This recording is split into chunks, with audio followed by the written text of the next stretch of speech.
자, 오늘 새벽 또 이제 좀 급하게 좀 먼저 지금 일본 쪽에서 대만이랑 가까운 일본 시민들이 지금 이제 대만 침공 되기 직전인지 지금 캐시파틀 인증 과정도 다가오고 있고 어, 대피 예정이라고 합니다. 자, 그리고 오늘 비행기 헬기 굉장히 많이 떠돌아다녔고 평상시보다 다릅니다. 훈련 정도가 아니고 전차부터 자주포까지 점검하려고 내려오고 왔다 갔다 한 게 아니고 뭔가 보이지 않는 그 일촉즉발 같은 상황인 것 같기도 한데 한 가지 좀 걱정되는 게 있어요. 한 가지. 그레이트 어웨이크닝이라고 해서 대각성이 되는 계기가 사실 보통은 EBS가 실행되고 나서 대각성이 다가올 때도 있는데 변수의 상황으로 다가올 때도 있어요. 혹시나마 그게 아니길 바라면서 일단 뭉치면 살고 흩어지면 죽는다라는 얘기는 어, 과거 이순신 장군도 그렇게 얘기를 했죠. 이순신 장군. 그리고 이제 이승만 대통령도 자주 사용을 하셨습니다. 근데 여기서 또 이제 죽을 각오로 싸우면 살고 살 생각하면 싸우면 반드시 죽는다 이런 얘기도 하기도 했고 뭉치면 살고 흩어지면 죽는다. 그리고 또 이제 그런 얘기도 있잖아요. 나의 죽음을 적에게 알리지 말라 뭐 이런 얘기도 있고 약간 좀 오늘은 저녁에 10시쯤에 올라와가지고 좀 이제 이게 어떤 뜻인지 모르겠지만 음, 약간 단결에 대한 의지인지 뭐 다른 소식들이 있는지를 모르겠습니다, 정말. 왜냐면 지금 18일에서 20일 사이에 그런 일들이 뭐 암호 같은 것들이 많이 돌았잖아요.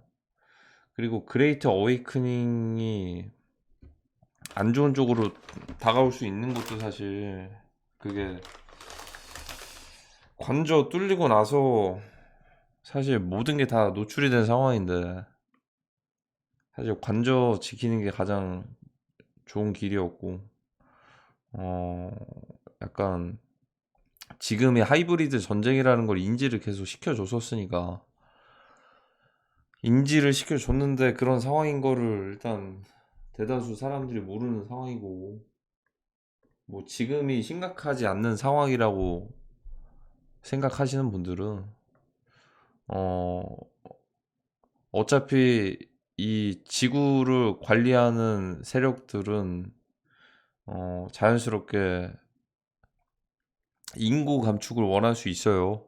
근데 하필이면 또 이제 극단적으로 블랙캣 세력들은 전쟁으로 인구 감축을 원하는 상황이고, 그리고 하필이면 또 이제 전쟁을 할 수도 있는 상황이고, 왜냐하면 코너에 몰리는 구조니까 지금 이 소설에서는 화이트캣은 그걸 막기 위해 또 전쟁을 하는 거고, 그러니까 하필이면 공교롭게 그렇게 하다가 전쟁이 나는 것도 우크라이나 러시아도 알고 보면 딱 그런 구조로 전쟁이 나는 거예요. 툭툭 던지는 키워드를 잘 한번 생각을 해보면 푸틴 대통령은 부정선거 때문에 2020년 부정선거 때문에 트럼프 대통령 그 뺏겼기 때문에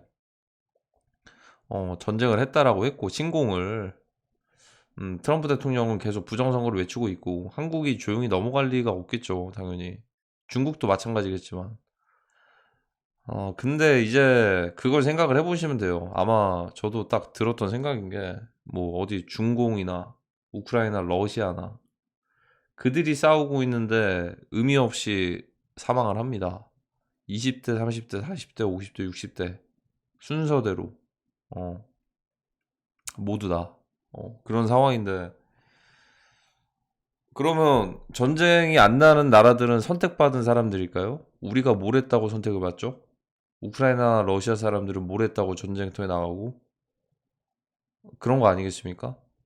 우리가 뭘 했다고 그들과 다르게 선택받는 신세계 질서에서 우리가 선택받을 자격이 있을까요? 공정하게 봤을 때 전 세계를 다 모든 사람들 다 이제 공정하게 봤을 때 뭐 어디 가나 사람, 콩고 사람, 뭐 어디 우크라이나, 러시아, 한국, 일본, 중국, 뭐 북한 다 똑같이 봤을 때 우리가 뭐 얼마나 선택받은 사람들이라고 지금 그 위험한 지역에서 피해가지고 한반도는 안전할 거라고 생각을 하십니까? 어, 저희는 아마 일론 머스크가 얘기했던 어, 것들이 실행될 수도 있어요. 만약에 이순신 장군처럼 그렇게 되는 거면 우리는 다 살려주는 게 아니에요. 우리는 그 다음에 목격해야 될 게 아마 북한군과 러시아가 될 겁니다. 거기다가 이제 덤으로 덮치는 건 중공이 될 수도 있고, 어, 3분의 1만 남는다고 하잖아요. 정말 그렇게 될 수도 있죠. 그러니까 저는 그래서 좀 기도할 뿐입니다. 1% 확률을 1%. 1%만을 기다릴 뿐이에요. 1%가 실행될 수 있는 거는 사실 만약에 EBS밖에 없거든요. 1% 실행될 수 있는 거. EBS는 왕이 살아 있어야 왕을 지켰어야만 EBS가 실행이 됩니다. 뭐 영화로 개봉되는 그런 게 EBS가 아니에요. 그것도 다 심의 거쳐가지고 나오는 건데 애시당초에 지금이 전쟁 전에 EBS던가 아니면 모르겠네요. 이게 솔직히 그 반반이긴 한데 아니었으면 좋겠어요. 아니었으면. 어.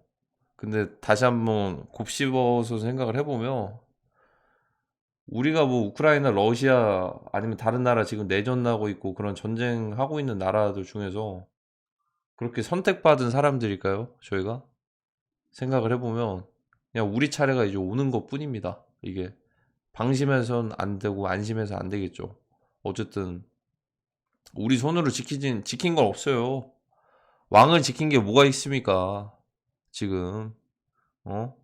중요한 것도 모르고 하는 사람 그 입법 같은 거 반대하고 찬성하고 하는 것만 해도 전체 5천만인데 5만 명도 안 채워지잖아요.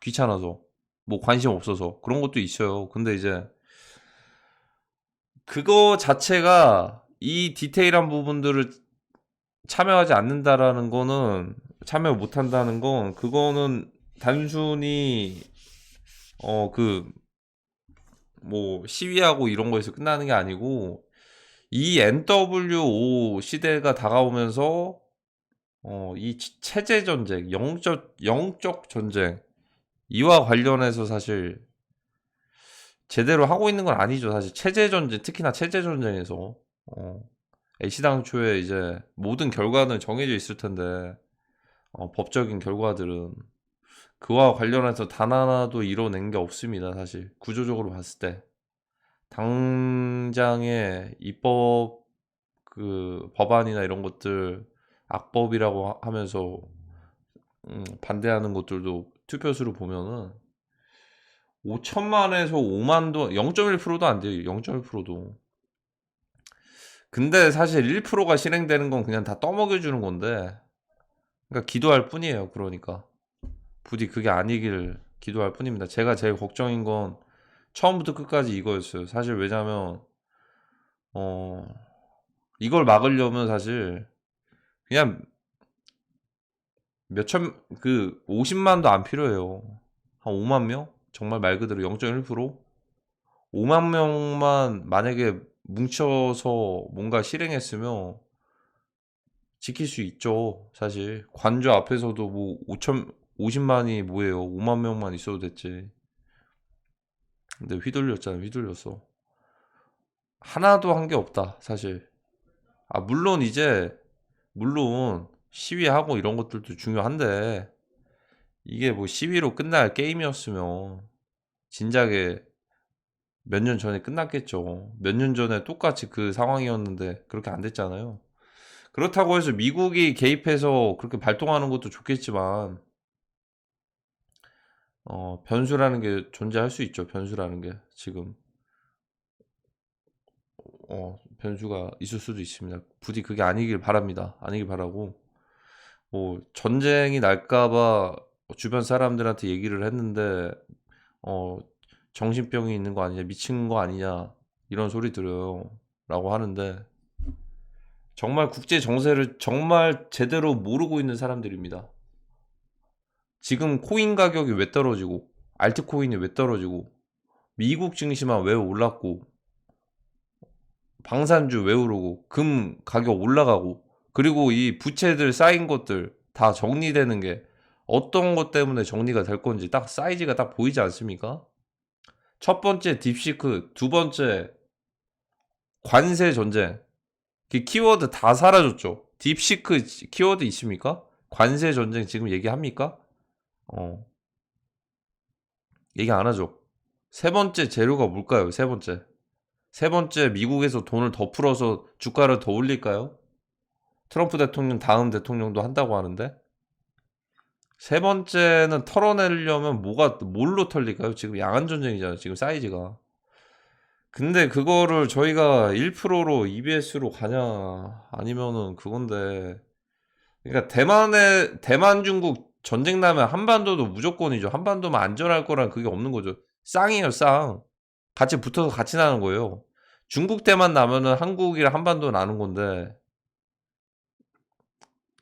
부디 아니기를. 정말 지금 아까 오늘은 좀 달랐잖아. 오늘은 약간 헌재 출석하시다가 갑자기 뒤로 갑자기 가시다가 가셨으니까 난 그게 좀 걱정인데, 그 상황에서도 어차피 뭐 TF나 이런 것들 다 발표된 상황에서 이미 결과값 정해진 건 마찬가지인데, 미국에서도 그렇고 화이트캣이 바랬던 움직임은 사실 그거를 구출하는 거를 바랬지 않았을 거예요. 제가 볼 때는 이미 사실 정해진 게임인데, 여기서 그냥 탄핵 인용까지 기다려가지고, 그때는 이미 어차피 블랙캣이 원하는 방향대로 가는 건데, 어, 뻔히 딱 보이잖아, 뻔히.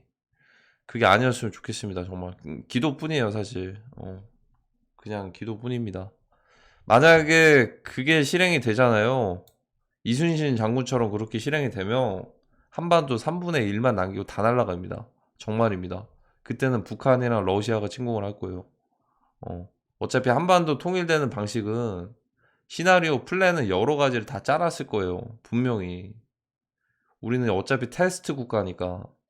한국의 자유민주주의 테스트, 북한의 공산주의, 사회주의 테스트, 음, 중국도 마찬가지고요. 그러니까 일론 머스크가 한국과 북한 차이점 3번, 4번 언급했잖아요. 근데 최근에 한국에 대한 시위나 이런 것들 언급한 적이 있습니까? 이미 관저 뚫린 순간부터 플랜은 바뀌었어요, 사실. 근데 그나마 왜 스스로 가셨냐면, 왜 갔냐? 어쨌든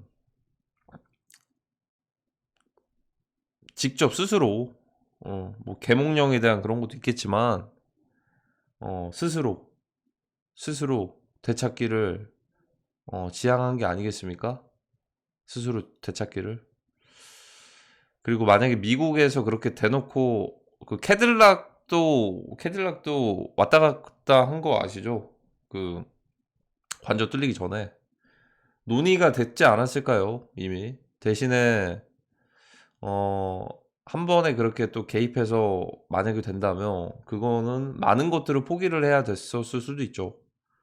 뭐 예를 들어 이제 지금 우크라이나가 겪는 약간의 반 좀 식민지처럼 해가지고 뭐 그런 내용이었을 수도 있고 아닐 수도 있겠는데, 어쨌든 관저 뚫리는 플랜은 없었을 수도 있겠죠. 왜냐하면 뭐 트위터랑 페이스북이랑 유튜브 같은 것들도 전에 활동 좀 하셨잖아요. 트위터는 안 하긴 하셨는데, 어, 페이스북이랑 이런 것들 올리셨잖아요. 그쵸? 그 상황들 보고서 이 정도면 괜찮겠다 싶어가지고, 어, 믿은 것도 있겠지만, 뭐, 그렇다고 뭐 자책하진 않으시겠죠. 어떻게 보면. 대신에 이제 이렇게 이미 지난 거니까, 그게 아니었으면 좋겠습니다. 그게 아니었으면. 저 의미가 조금 걸리긴 해요. 뭉치면 살고 흩어지면 죽는다는 게 이승만 대통령이 늘 했던 구호처럼 얘기를 했던 건지, 이순신 장군이 어, 얘기를 했던 건지, 임진왜란 당시에 어, 그게 좀 걱정이 됩니다.